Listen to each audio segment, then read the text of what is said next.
The Big Bang Theory's biggest change actually happened a lot earlier than I thought.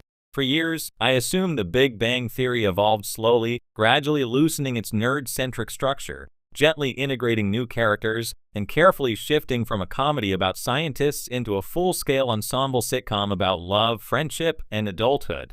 But revisiting the early seasons revealed something surprising. The biggest change in the entire show didn't happen around season 4 when Amy and Bernadette became fixtures, nor halfway through the series when Sheldon softened and the group moved toward marriage and family life. No, the transformation came far earlier than I ever expected, so early that many viewers, myself included, never realized how quietly but profoundly it altered the show's DNA.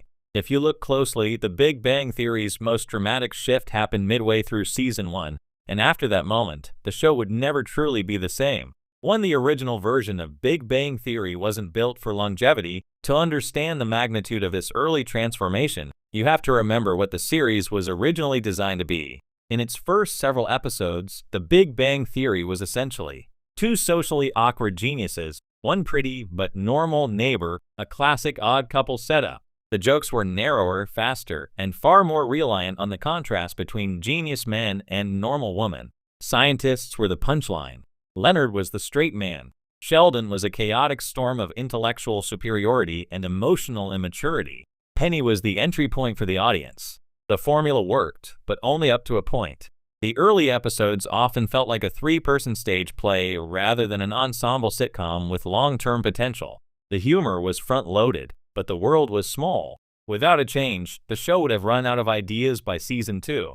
And then something happened that cracked the series open. To the shift episode, when the show suddenly became about friendship, not just friction. The turning point, strangely, comes around episode 7 of season 1, The Dumpling Paradox. It's the first time the show genuinely steps away from the Leonard and Sheldon versus Penny template and instead immerses itself in a fully developed group dynamic. This episode does 4 major things that completely reshape the show.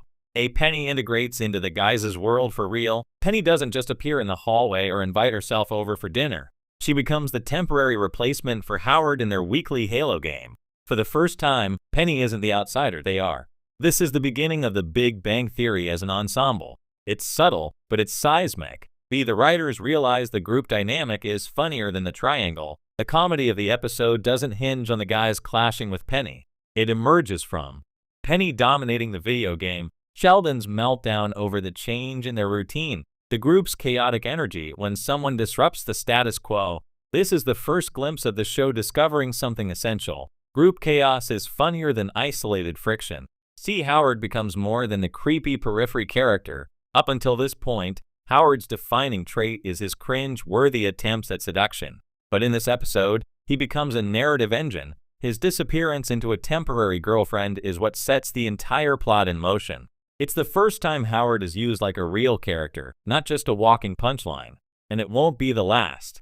The show changes from observational to relational comedy. Before this point, much of the humor focused on nerd culture versus normal culture.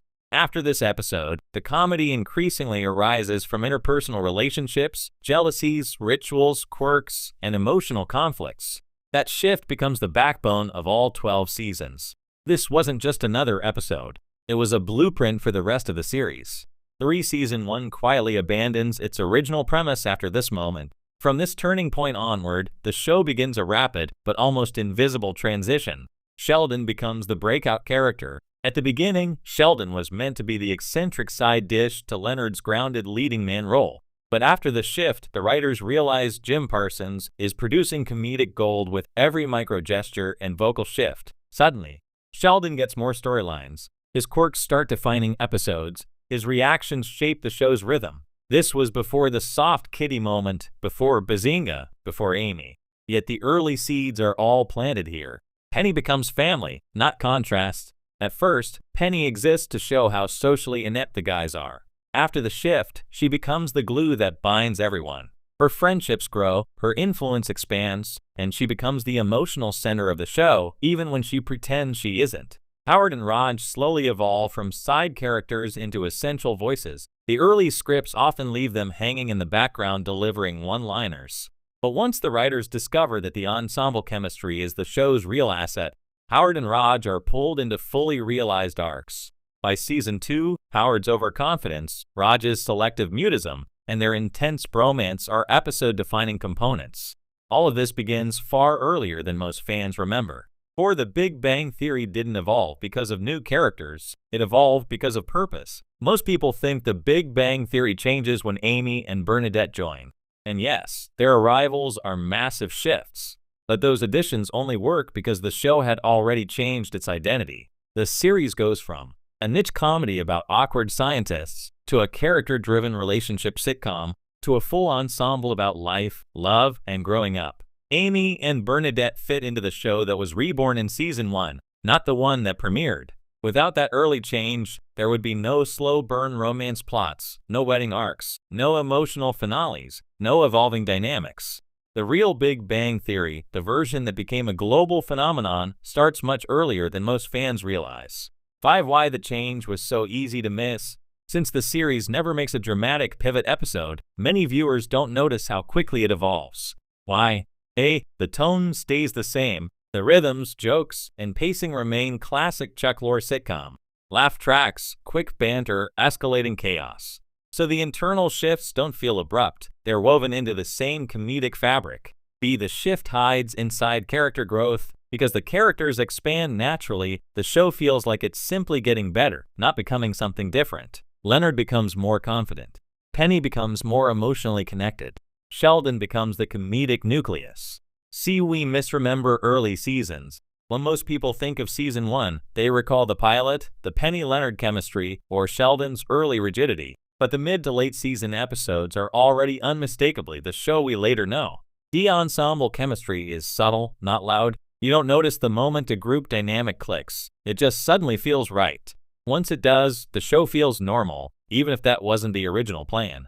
6. The earliest major change reflects the show's real secret to success. Ultimately, the early shift reveals an essential truth.